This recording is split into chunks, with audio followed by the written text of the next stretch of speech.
उम्मीद तो हमेशा सार्थक रहती है। जी। हम लोग जीतने की ही मंशा रखते हैं। इंडिया अलायंस की सफलता हो, कांग्रेस उम्मीदवार ज़्यादा से ज़्यादा जीतें। हाँ, ये पहले नहीं सुनने में कभी आया। देखने को मिला कल कि पुलिस के एक व्यक्ति महिलाएं जो आ रही हैं उनके ऊपर, ना केवल ये हमारी सभ्यता के विपरीत है पर हर कानून के विपरीत है, उसका उल्लंघन है। और प्रजातंत्र तो ध्वस्त ही हो जाएगा अगर चंडीगढ़ में जो रिटर्निंग ऑफिसर हैं वो वोट रद्द कर रहे हैं और पुलिस वाले बंदूक दिखा के वोट नहीं देने देंगे लोगों को। और ऐसे इलाकों में सुनते हैं 50% से कम मतदान हुआ, तो ये तो प्रजातंत्र ही ध्वस्त हो जाएगा। एक हवस कि हमको सत्ता चाहिए, वो हवस अगर सीमा तोड़ देती है तो फिर ऐसी मानसिकता घर कर जाती है कि एन केन प्रकारेण हमको तो किसी भी तरह से सत्ता में आना है। ये जब मानसिकता होगी तो फिर हर प्रकार के हथकंडे आदमी अपनाने लगता है। ना केवल धन का उपयोग, ना केवल छल का उपयोग, ना केवल गलत प्रोपागेंडा का उपयोग, ना केवल पोलराइज करने की बातों का उपयोग, अपितु बल का उपयोग और फिर अंततः आखिरी में सरकारी तंत्र तक का उपयोग।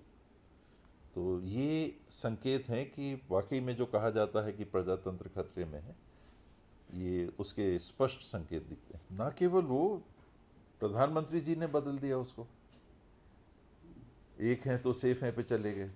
उनके जो अलायंस पार्टनर्स थे महाराष्ट्र में, एनसीपी के अजीत पवार जी, उनने उसको नकार दिया कि हमारे यहाँ ये सब नहीं चलता। तो ये गलत प्रकार की मानसिकता है बीजेपी का। कुछ लोग इस बात से अब कमिट हो गए हैं कि हम सत्ता में बन सकेंगे तो केवल एक आधार है, हिंदू मुसलमान करना। पहले हिंदुत्व को बढ़ाना था, जो हमने देखा कि जब उनकी संख्या पार्लियामेंट में 2 की हो गई थी, उसके बाद आडवाणी जी की रथ यात्रा चली और बाबरी मस्जिद का विध्वंस हुआ, और उसके बाद से बीजेपी के सांसदों की संख्या बढ़ने लगी। उन लोगों ने हिंदुत्व का एजेंडा अपनाया और धर्म के नाम पे चुनाव लड़ने लगे, जय श्री राम के नारे लगते थे इत्यादि। और समय के साथ हमने देखा कि 2 बार एनडीए की गवर्नमेंट बनी, तो उसमें बीजेपी को स्पष्ट बहुमत भी था। गवर्नमेंट एनडीए की रही, लेकिन 272 से ऊपर की संख्या, एक बार 280 कुछ, एक बार 303 बीजेपी की आई। और उनने ये एक पक्की स्ट्रैटेजी अपना ली कि हमको अगर सत्ता में आना है तो यही रास्ता है। और हिंदुत्व के रास्ते से गुजरते हुए अब इन लोग पोलराइजेशन पे पहुंच गए कि हिंदू मुस्लिम को अलग करो। 2080 का मामला, ये भी आपके दुर्भाग्य से, जहां हम लोग जिस धर्मस्थली में वाराणसी में आज हैं और आदित्यनाथ जी संयोग से मुख्यमंत्री हैं, ये भी उन्हीं का नारा था, 2080 की राजनीति करो। तो 80 तो एक साथ हो ही जाएगा, तो जीतेगा ही जीतेगा, 80 अगर एक तरफ हो जाएगा। तो ये पोलराइजेशन के बाद हमने देखा कि अब देश के नागरिकों में अब समझ आने लगी कि नहीं, ये भावना केवल धर्म से जुड़ी हुई नहीं है, तो सीधे वोट लेने के लिए हमको ये कहा जा रहा है। और कम सफल होते हुए हमने इसको देखा जब कर्नाटका में हिजाब को लेके मामला उठाया गया, हिंदू मुस्लिम अलग करो। केरल लेटर्स को किया गया कि ये मुसलमान किस तरह से बच्चों को भेज के जिहादी बना रहे हैं इत्यादि। और हनुमान जी को, धार्मिक भाव को जागृत करने के लिए हनुमान जी की भी उपस्थिति चुनाव के दरमियान कर्नाटक में हमने देखी, लेकिन मतदाताओं ने उसको स्वीकार नहीं किया, बहुमत नहीं मिल पाया। फिर हमने लोकसभा के चुनाव में, आप उत्तर प्रदेश का ही उदाहरण देख लीजिए।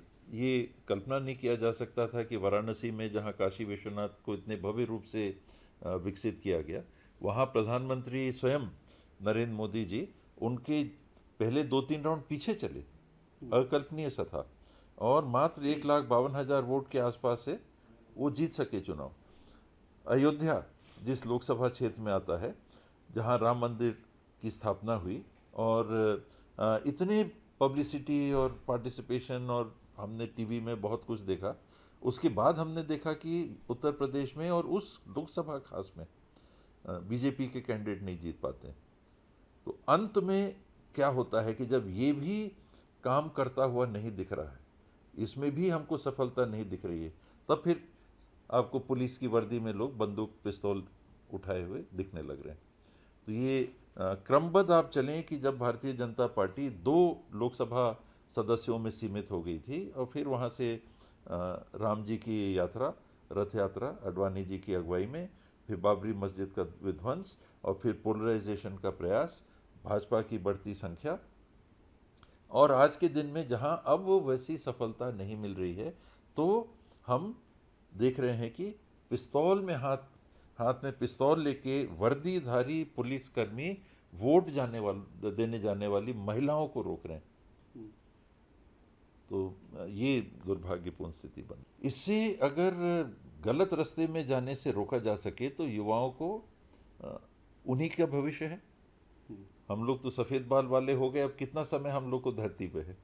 5 साल 10 साल, बहुत खींच गए घिसटते हुए तो 15 साल। भविष्य तो उनका है जिनके जीवन काल में 50-60 साल इस देश में रहना है और उस देश की व्यवस्था बनाने के लिए भागीदार बनना है, हिस्सेदार बनना है, योगदान अपना देना है।